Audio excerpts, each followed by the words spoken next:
Hi, I'm just halfway through the BBC documentary about Daley Thompson, and I'm going straight back to it, but I wanted to say a few things while they're fresh in my mind.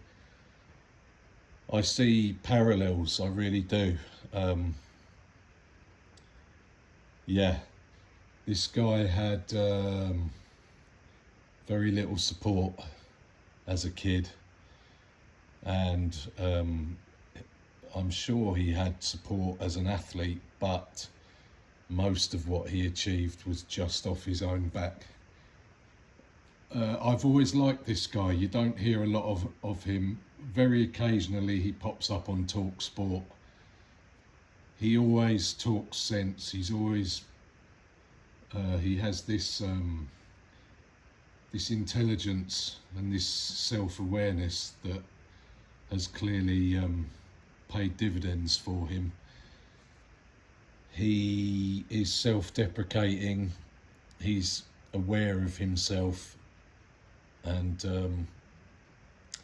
I think that's what I strive for in my own life. That self-awareness is crucial, and it's not just it's not about the good things, it's about the indifferent things and the bad things. So here's a guy who was born in the late 50s in South London, West London, to a white mother and a black father who, it sounds like, was a bit of a sort of street gangster, ended up getting shot dead over some kind of dalliance with a married woman. He went to boarding school at 7. He made it clear in the documentary that he disagreed with that. I went to boarding school at 8, and funny enough, I did agree with it. Partly because my life at home it wasn't unhappy, but it was almost unwanted by me, I think. And what I found at boarding school was the ability to just fuck off and do sport all the time. Whenever we weren't in class or doing prep, I was out there, sometimes on my own. And I really enjoyed boarding school for that reason, not for any other reason. As it turned out, a couple of our teachers were nonces. Some of you may have seen the video I did months ago now about my French teacher stroke football coach, who recently was convicted of 7 counts of sexual assault against pupils at my boarding school. If you did see the video, you'll know that I was one of the boys who suffered at his hands. Police came to see me in around about 2016, and for whatever reason decided that I wouldn't be part of the subsequent trial, at which he was found guilty and sentenced to about 2 years in prison, of which he'll have served half and probably been out on tag after a few months, a couple of months even. So yeah, anyway, that's a different story, but yeah, I really do see similarities with me and Daley Thompson, and that's not me sort of fantasizing. It's just so many things I'm watching here just resonate with me, because I haven't lived the same life, but there's definitely some very close similarities. This is a guy who, on the face of it, from what I've seen and from what I know, could have done anything he wanted with himself. It reminds me of Brian Johnson, the former England rugby union hooker, Bulldog as he was known. Similar kind of very unsteady upbringing, childhood. Became a solicitor, a lawyer, and was a very successful rugby player.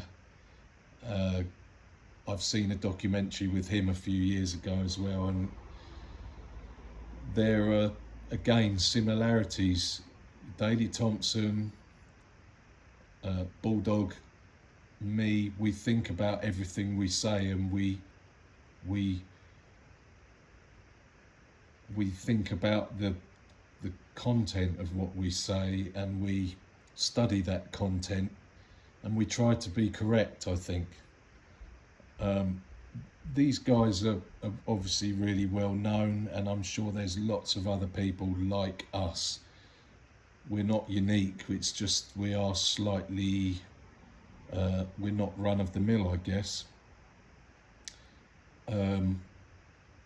Yeah, so it's just really fascinating to watch this, and interesting also to see Sharon Davis talking about their relationship. They were, it seems, fairly covertly boyfriend and girlfriend for a while, and interesting to hear her say, by the way, she bought a 3-wheel car from my dad when she was an aspiring Olympian, had no money at all, and she bought a Reliant Robin from my dad in, I'm not sure, the late 70s, I think, early 80s, anyway.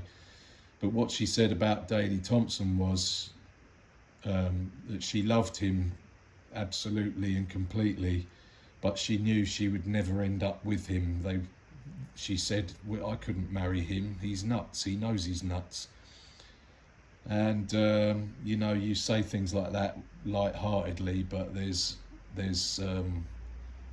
solid foundation with things like that, and no one will ever marry me either, because I'm nuts in a sense, and I'm not sure what work Daley Thompson has done on that part of his life, but I'm sure there is some. And he's also a very private guy. I believe he owns a gym in London, and I also believe he trains his son, who is an aspiring athlete as well.